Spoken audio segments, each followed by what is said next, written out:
8.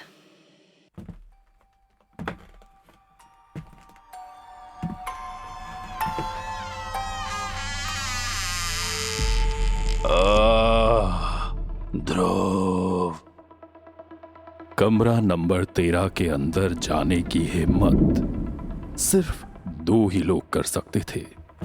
वो लोग जिन्हें खतरों और कमरा नंबर 13 में बसी हुई डरावनी आवाजों से कोई डर नहीं लगता, जो इसके पीछे के डरावने सच को जानने के लिए किसी भी हद तक जा सकते हैं,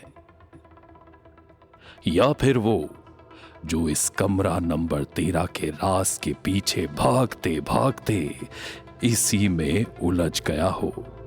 पर आज जो इस कमरे के अंदर आया था, उसका मकसद कमरे के अंदर छुपे राज पर से पर्दा हटाने का नहीं था, बल्कि ध्रुव के साथ एक ऐसे भयानक खेल खेलने की शुरुआत होने वाली थी जिसका उसे कोई आइडिया भी नहीं था।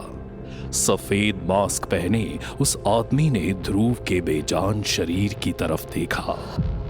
फाइनली वी मेट, पर तुम्हारे बेजान शरीर से मिलूंगा उस बात की उम्मीद नहीं थी। बिना आत्मा के एक शरीर के क्या फायदे हो सकते हैं? Guess now we will find out. उस आदमी ने ध्रुव के शरीर को उठाया और वहां से जाने लगा।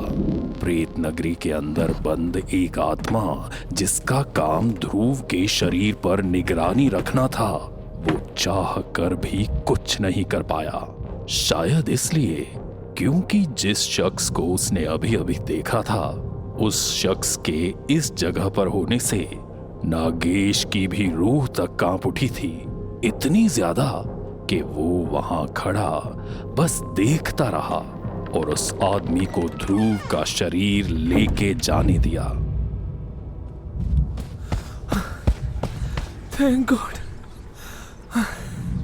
मुझे लगा ही नहीं था कि मैं यहां से वापस आ पाऊंगा।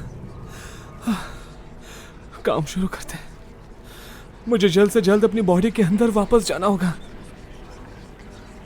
लेकिन ध्रुव ने जैसे ही उस जगह से निकलने की कोशिश की, ध्रुव हैरान रह गया। ऐसा लग रहा था जैसे बाहर से बंद हो। ध्रुव ने आसपास देखा तो उसे एहसास हुआ कि वो कहीं ऐसी वैसी जगह कैद नहीं था। Oh no no no no no no no no no, ये नहीं हो सकता, ये हो ही नहीं सकता। ये कैसे हो सकता है? मैं इस आइटम में कैसे कैद हो सकता हूँ? शिट!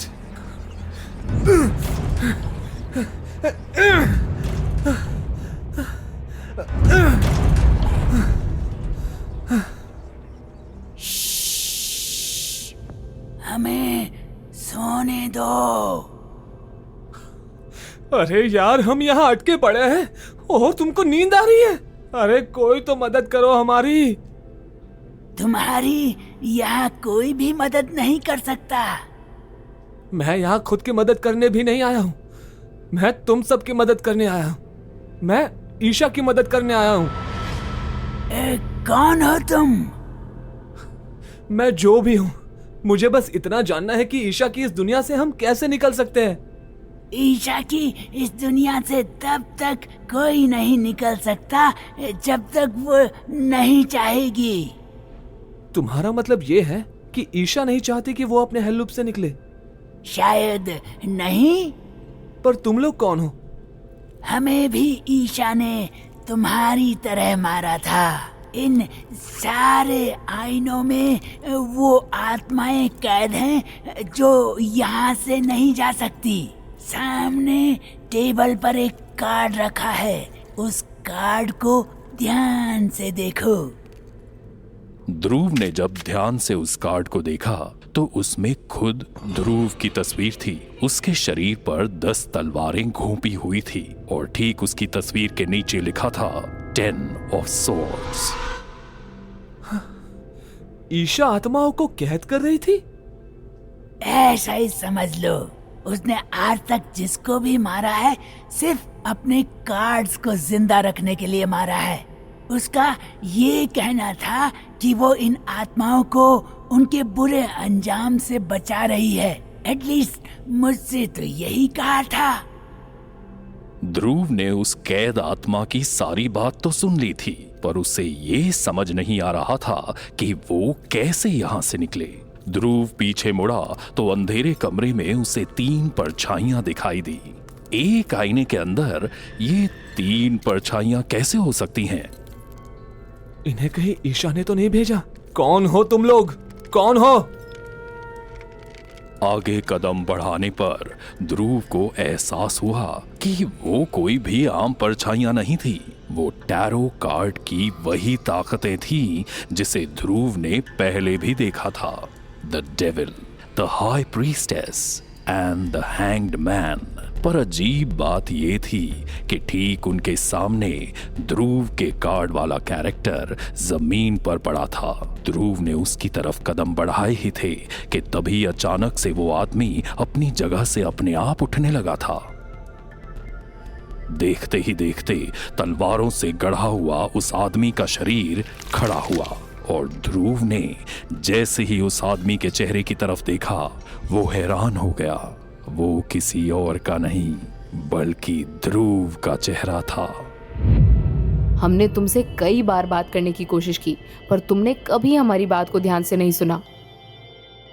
हम तुम पर हमला नहीं कर रहे थे, बल्कि ईशा हमें कंट्रोल कर रही थी। पर तुम यहाँ पर क्यों आए हो फिर? क्योंकि हमें तुम्हारी मदद चाहिए। हमें यहाँ से मुक्ति चाहिए। ईशा को ये लगता है कि उसने लोगों को इसलिए मारा है क्योंकि उसके कान में बार बार ये टैरो कार्ड्स ऐसा कह रहे थे, पर ऐसा कुछ भी नहीं है। मतलब ईशा ने जिन्हें भी मारा है जानबूझकर मारा है। मतलब जो भी ईशा को दिखाई या सुनाई देता है वो सब झूठ है? हाँ, और हमें मुक्ति तब तक नहीं मिल सकती जब तक ईशा खुद ये बात नहीं एडमिट कर लेती कि उसने जो भी किया किसी के कहने पर नहीं बल्कि खुद की मर्जी से किया। ध्रुव खड़ा था दोबारा उसी जगह जहां ये कहानी शुरू हुई थी, उसी बर्थडे पार्टी में जहां ईशा को पहली बार वो टैरो कार्ड्स मिले थे। ईशा के दोस्त ठीक वैसे ही हॉल में बैठे हंसी मजाक कर रहे थे कि इतने में सबने गिफ्ट्स खोलना शुरू किए, लेकिन इस बार कुछ अलग था। ईशा ने अपने दोस्तों से खुश होते हुए कहा, गाइस, ये देखो मैं क्या लेकर आई हूँ। ये क्या है? ये टैरो कार्ड्स हैं। तूने ये क्या नया शौक पाला है? मैं एक्चुअली काफी टाइम से रीडिंग सीख रही थी। क्या कहते हो, तुम लोगों की रीडिंग पढूं? क्या मजाक कर रही है? इन सब चीजों पे कौन भरोसा करता है? यार प्लीज, कौन सा कोई भी रीडिंग सच होती है? वैसे भी आज उसका बर्थडे है, उसे भी कुछ कर लेने दो।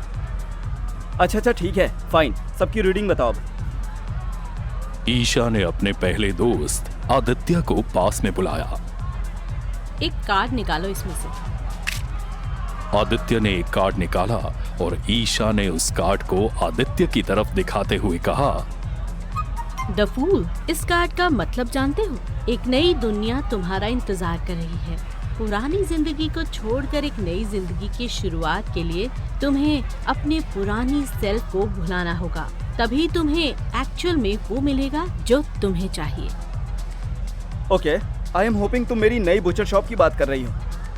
कोल्ड स्टोरेज की दुकान, नाइस। अब तुम्हारी बारी, आद्या।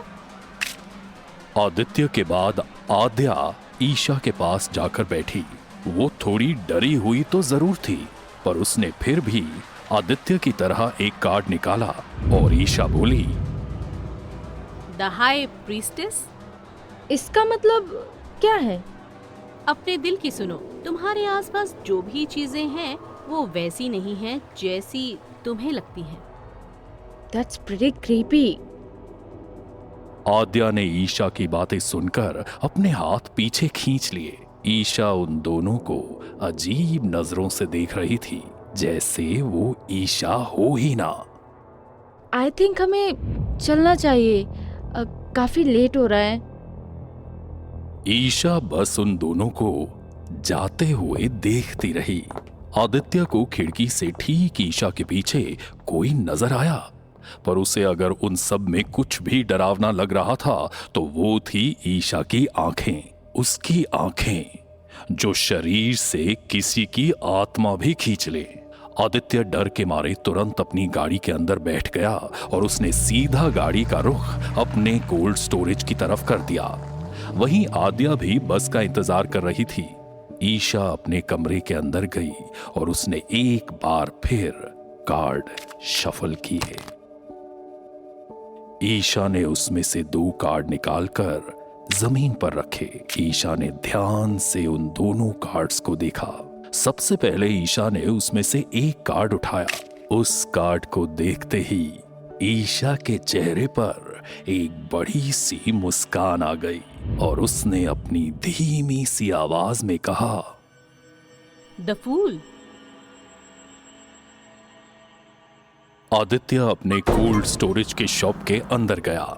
वैसे तो रात के अंधेरे में वहां कोई भी नहीं था, पर आदित्य को ना जाने क्यों ऐसा एहसास हो रहा था मानो कि कोई ठीक उसके पीछे हो। आदित्य को लगा कि कमरे में कोई चोर घुस आया है। आदित्य ने तुरंत कोल्ड स्टोरेज में रखी बुचर नाइफ ली और पीछे मुड़ा। कौन है यहाँ पे? आदित्य ने लाइट जलाने की कोशिश की, पर लाइट पहले से किसी ने काट दी थी। आदित्य के चेहरे से पसीने टपक कर गिरने लगे थे। उसने डरते हुए अपने कदम पीछे बढ़ाए ही थे कि किसी ने जोर से उसके पैर नीचे से खींच लिए।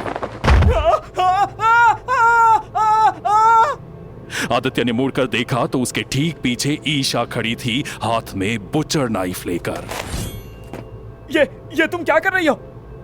इससे पहले कि तुम कोई बेवकूफी करो, मैं तुम्हें मुक्ति दिला रही हूँ। Isha, leave that knife. Isha! उस कार्ड में मैं तुम्हारी आत्मा को कैद कर लूंगी तो वो तुम्हें परेशान नहीं कर पाएगा। कौन? किसकी बात कर रही हो तुम? फूल की। ईशा आगे की तरफ देख रही थी, पर आगे की तरफ आदित्य को कुछ भी नहीं दिखाई दे रहा था सिवाय एक आईने के, जिस पर आदित्य को वैसे तो कुछ भी नहीं दिखाई दे रहा था, पर एक काली सी परछाई थी उस आईने में जो आदित्य की तरफ हाथ करके जैसे उसे अपने पास बुला रही थी।